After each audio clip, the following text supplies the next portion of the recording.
Dongjuo'nun rezil kıyafetinin aşkarlanışı. Yaxşımsızlar dostlar, undaq bolsa 3 padişahlıqni yana davamlıq sözləb ketdik. Biz aldığımız filmdə Dongjuo'nunki müş özüge oda qasr saldırğan hikayesini sözləgendik. Endi Dongjuo asasen köp qism vaqtlarda müş özününki Meyve degan qasr turdi. Ayda bir qatam kelib Chang'anga müş vazir uzra bilan kengashib cho'ng-cho'ng ishlarni hal qilib qo'yib ketdi. Ba deganda kep qo'yib turdi. Shuning bilan bir qatam kelgan vaqtda Dongjuo barliq vazir uzralarga ziyofat berdi.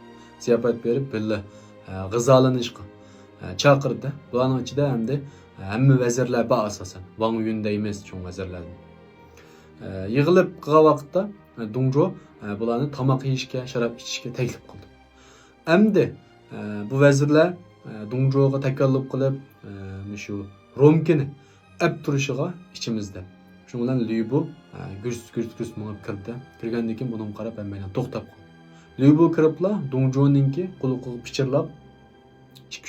pichirlab gap qildi. Shuning bilan Dongjuo'mi uning quliqiga ikki og'iz gap qilgandan keyin Liu chiqdi. Shuning bilan bu Dongjuo hamma vazirlarniki turib qolganligini ko'rib, kulib turib bunda deydi.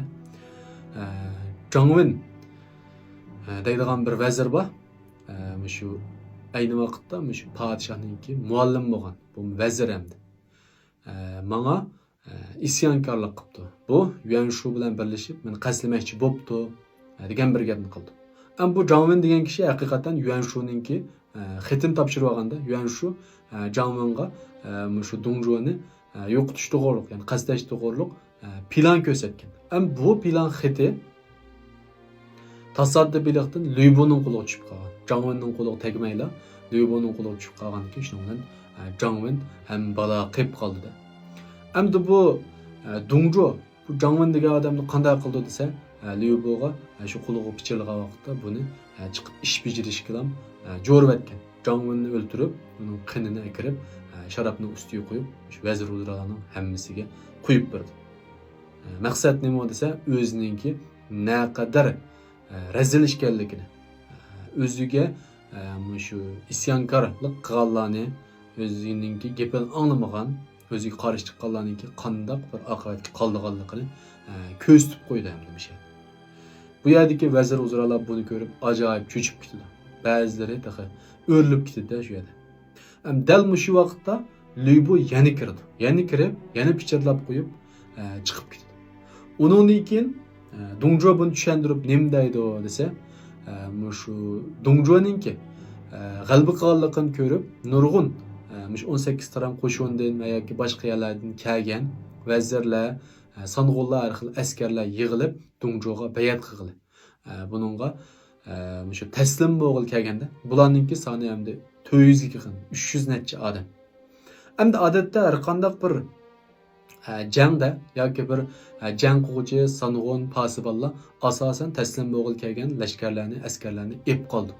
Maqsad nima degan vaqtda bu taslim bo'lgan lashkarlarni ep qolmasa, kim bularga qo'shiladi? Taslim bo'lg'il keldi. Shunaqo bularni cho'qim ep qilib zo'raytish kerakda qo'shinni. Bular shu o'ziga agashgandan keyin albatta to'g'ri yo'l mangan bo'ldi.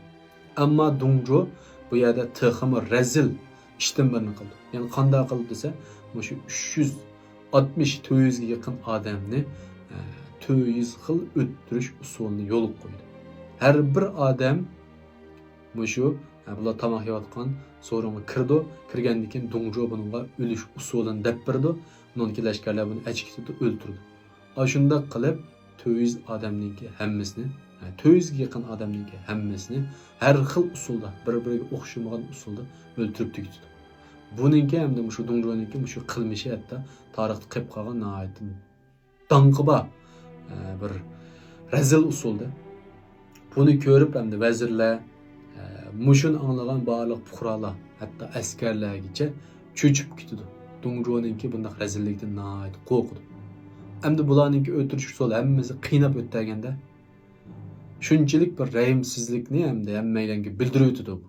Shuning bilan bu yerda bir odam chiqib o'ziga shunda bir qasam berdi yani ichida. Dongjuo, endi sen bilan men bir yer turolmayman, seni yo'qotmay qo'ymayman degan bir gapni qildi. Bu adam kim degan vaqtda shu Kona bosh vazir Wang Yun. Endi Wang Yun degan kishiningki shu vazirlar ichida nomi xili bor, amaliy kuchi xili zo'r. Endi buningki birdan bir qila oladigan nima desa, o'sha Dongjoni o'ldirdi.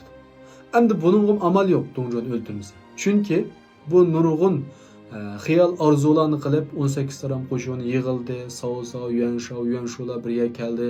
Bular endi Dongjoni yo'qotadigan bo'ldi, zo'r qo'shindan birisi paydo bo'ldi desa, bular hech nimaga asqatmagandan keyin hatto yiroq turib olib Yuanshuga o'xshash maktublarni yozib, sizlar Dongjoni qasdanglar yo'qotinglar deb qo'lida hech qanday kuch yo'q, hech qanday askar yo'q vazirlarga shunday bir maktublarni yo'llagandan keyin bulardan hech qanday umid yutkani bo'lmag'dak.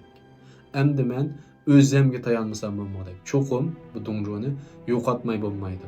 Cho'qim buning bir amal chiqadi deb o'ziga va'da berdi. Ham shu Dongjoni yo'qotish uchun plan tuzishga boshlaydi. Unda qo'z do'stlar, Dongjonininki shu razil qilmishlarini mushinchilik so'zlab turdi. Agar buni texmo tafsilroq bilib boqay deb qolsanglar, shuningga oid material kitoblarni ko'rib boqsanglar bo'ldi. Haqiqatan Dongjonininki nihoyatda razil ekanligini his qilg'ili bo'ladi. Endi biz keyingi filmda nima so'zlaymiz degan vaqtda Wang Yunninki Dongjo bilan Lüboni ayirish, ya'ni Dongjoni yo'qotish planininki boshlanishini so'zlaymiz. Unda qo'z do'stlar, film yaragan bo'lsa, yuraklarni ayamay berib qo'yinglar. İnkas ayoniga alt raqamlarni gullarni yo'llab qo'yinglar. Filmni saqlab olib, do'stlaringizga, yaqinlaringizga tarqatib qo'yishni unutib qolmang. Agar uch podshohlikdagi shundoq dangliq kishilarningki ish tutish usullarini, odam boshqarish usullarini, boshqalar bilan muomala qilish usullarini o'rganmoqchi bo'lib qolsanglar, hozirgi turmushga bog'lab turib, kasbga, korxonaga, shirkatga bog'lab turib, shunday bir bilimlarni o'rganmoqchi bo'lib qolsanglar, ostidagi shu ulanmani bossanglar, men tayyorlab qo'ygan darslik bor. Shu darslikni anglash orqali o'rganalaysizlar.